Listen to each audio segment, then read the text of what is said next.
How do you help lead those who have experienced unimaginable pain and fear? How do you help fight that fear that your safe haven could be attacked? It seems like an insurmountable challenge, but it's one that Reverend Eric Manning had to face when he became the pastor at Mother Emanuel 1 year after a white supremacist murdered 9 people just trying to get closer to God in their weekly Bible study. We talked with Reverend Manning as he reflects on the last 9 years and how leading the church has changed him and changed this community. Like any other believer, I began to pray because we did not know what was happening. A tragedy that shook the Low Country and the nation to its core. This was an unimaginable tragedy. Reverend Eric Manning was a pastor in Georgetown the night of June 17, 2015. He got a call from a colleague about what was unfolding at Mother Emanuel. I immediately asked, how is Reverend Pinckney? What's the status? And he shared with me, we don't know. As soon as we know, we'll let you know. 9 devoted church members killed during weekly Bible study. Mother Emanuel's pastor, Reverend Clemente Pinckney, was one of the victims. So my wife and I just prayed for Reverend Pinckney, Jennifer, and the girls, and just asked God to be with them as they're going through this unimaginable tragedy. A year later, Reverend Manning got a call he was never expecting. He was asked to lead Mother Emanuel. And I remember my first sermon here. I shared with the congregation as I try to be open and transparent. I do not know how to lead you. I really do not. But I said, God knows how to lead us through this, and I believe he will. In the beginning, it was meeting church members where they were in their varying stages of grief and mourning.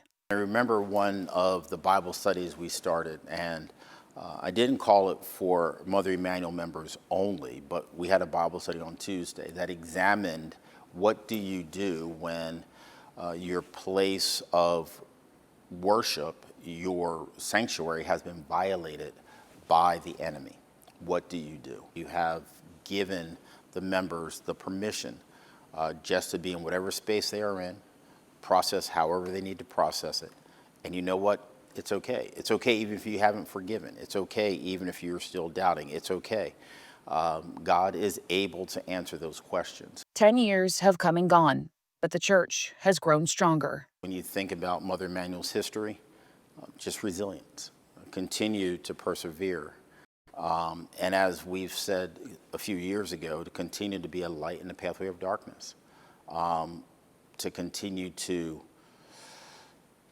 understand, right, the mantle that God has given unto us and how we should handle that mantle. Serving as a beacon of hope for the community. My prayer would be that people remember the resiliency therein of Mother Emanuel, the faith, right, that continues to undergird us and to strengthen us to show up week after week, I guess day after day, week after week, month after month, year after year, and just being thankful for the great work that God is allowing for us to do for his kingdom.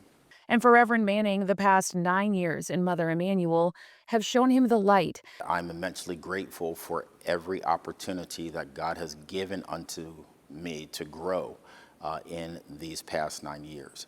So again, I'm grateful for that. And I would hope then that same level of maturity, that same level of growth would then begin to help others within the community to look at where we are today and answer the question, are we really better off, or was it just a superficial type of response?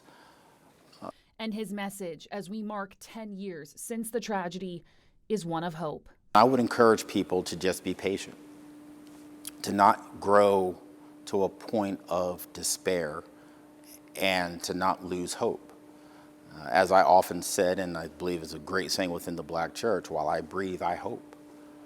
And while I'm breathing today, I hope. I hope and I believe that tomorrow can be better.